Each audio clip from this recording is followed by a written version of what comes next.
Bar Heights here, live at Supreme Court's week 4 of our play dates, and we are joined by a championship pedigree group of guys from Plainview. Robbie Coker, 3 of his players, Luke Smith, Jonah Williams, and Dylan Heyman. Coach Coker, out there today, close game this morning, but came out on top. How'd you feel like y'all played? I thought it was good for us, man. Obviously, got a lot of guys on tape. We're still in the evaluation process. We got some younger guys, some guys that's been on the B team that it really needs to mature and help this team. I thought it was a great learning experience for them. I thought we didn't handle the late game situation very well. Missed a couple easy bunnies, turned it over, but anytime you find a way to win a game, obviously we'll take it.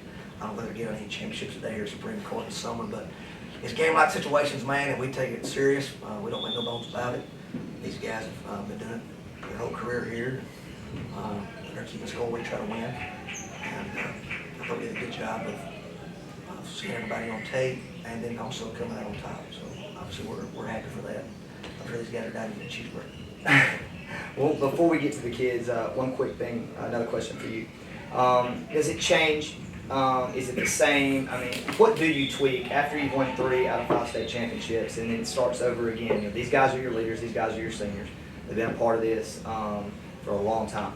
What changes in the process going through this summer? Every year we want to get better. I hope I'm a better coach next year than I was last year. I hope these guys are better players than we were last year. We lose 3 seniors that have been in the program a long time. Obviously, the school's leading scorer, Cole Milliken, had the ball in his hand for the last 4 years. And then Bryce Luther, can't say enough about the way he matured as a player and was able to, be a 5'9", 5-man for the 3A state champions. A lot of toughness and intelligence.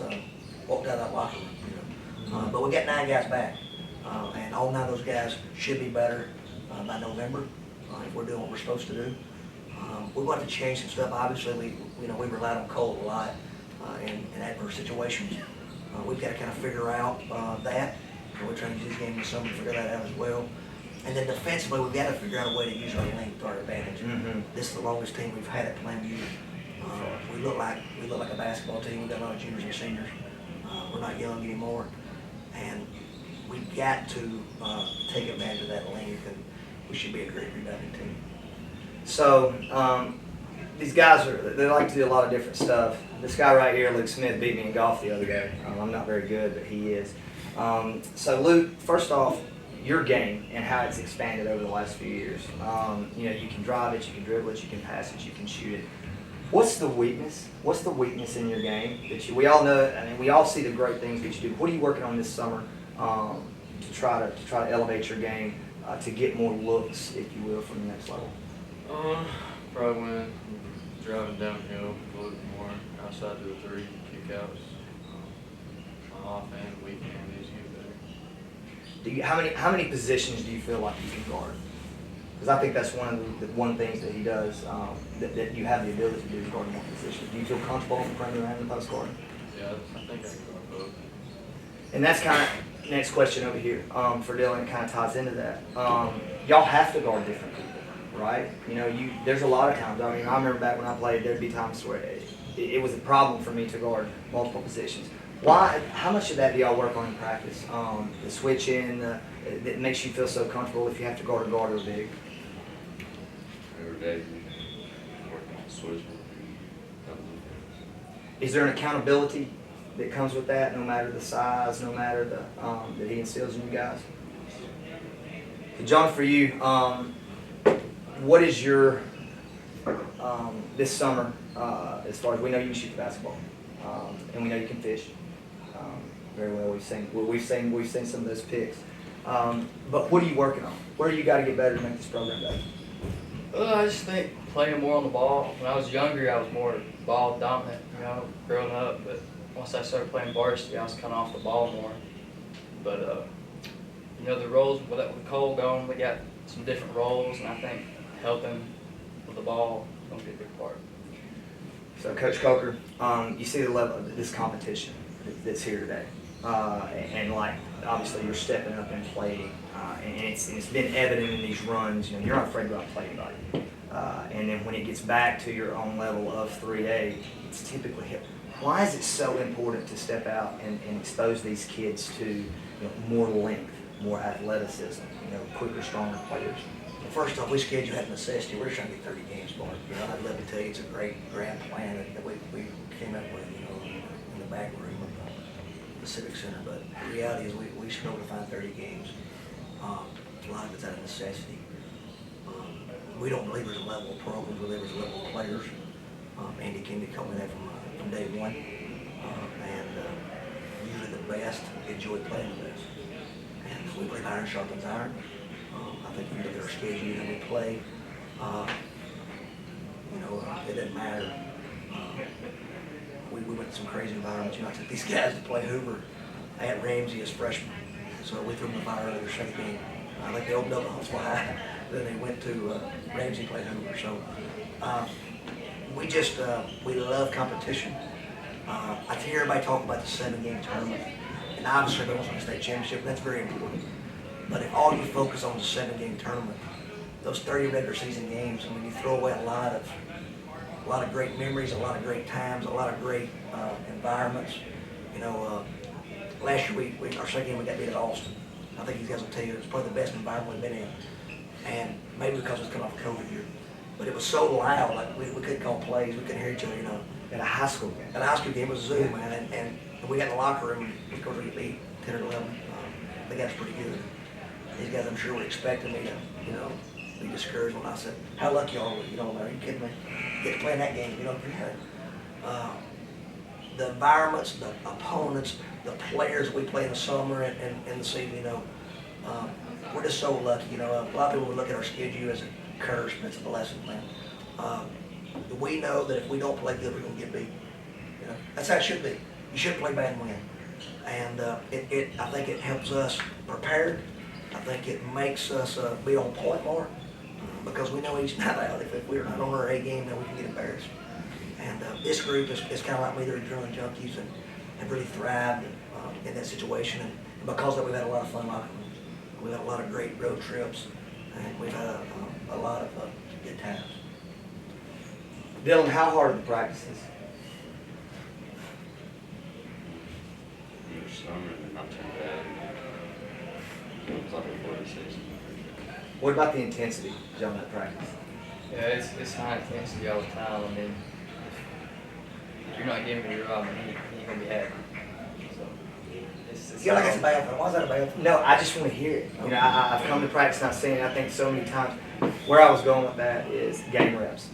Game reps. It's always game reps at practice, right? If you're not going hard enough, you're going to have to go again, or he is going to be upset. So, Luke, let's talk about each one of your games here a little bit. So tell me what you like about playing with Dylan. I like playing with him because he helps me break pressure on the press a lot. He's a good shooter, good scorer, makes the right passes, but he can do it all. John, you're the two guard, so you need to know how to answer this question and see if you get it right. Why do you like playing with the point guard? He passes it, man. Especially the last couple of years, getting downhill, he always makes the right play. If the guy's open, he's always pitching it. Can I explain more? Yes. Gary's been a Swiss Army knife for us. He's played off the ball. He was a point guard growing up. Obviously, you got Tristan Wilhelm and Cole Mulligan, so we moved him to the wing. And defensively, he's always in the right position. He leads us in charges every year. Elite charge taker. Elite charge taker. Gets hard rebounds. Yes. He's always been that guy that maybe people that don't know basketball or people that just see us once or twice don't realize how good a player he is. People have all been saying, and they should. Coach, how you replace Cole Mulligan? You don't replace Cole Mulligan. You don't. We're going to do that. 9 guys are going to do that. But Dylan's going to be the guy that gets the ball most nights. And it's going to be hard for him at times, obviously, but we have a lot of confidence in him. We've seen him do it, and he's just always around the ball. He's just very ball savvy. He knows how to play the game, wants to make the right play, and then he makes big shots, He shot it at a high clip the last 2 years. Takes them. Not afraid to take them. Yes. And has always been that guy that's been very instrumental in our success. Probably didn't get the credit he deserved, and now he's going to get more credit because the ball's going to be in his hands. I was one of those that was guilty of it. I didn't realize until the first 2 or 3 times last year, and I just it was a play today, just a perfect jump stop rondo pitch back for a 3. That's something I've seen expand in your game. But he's getting into that middle and getting and creating, and that's the mentality. It's not going to be Cole going by people and laying it up here and there. It's going to be a more collective group.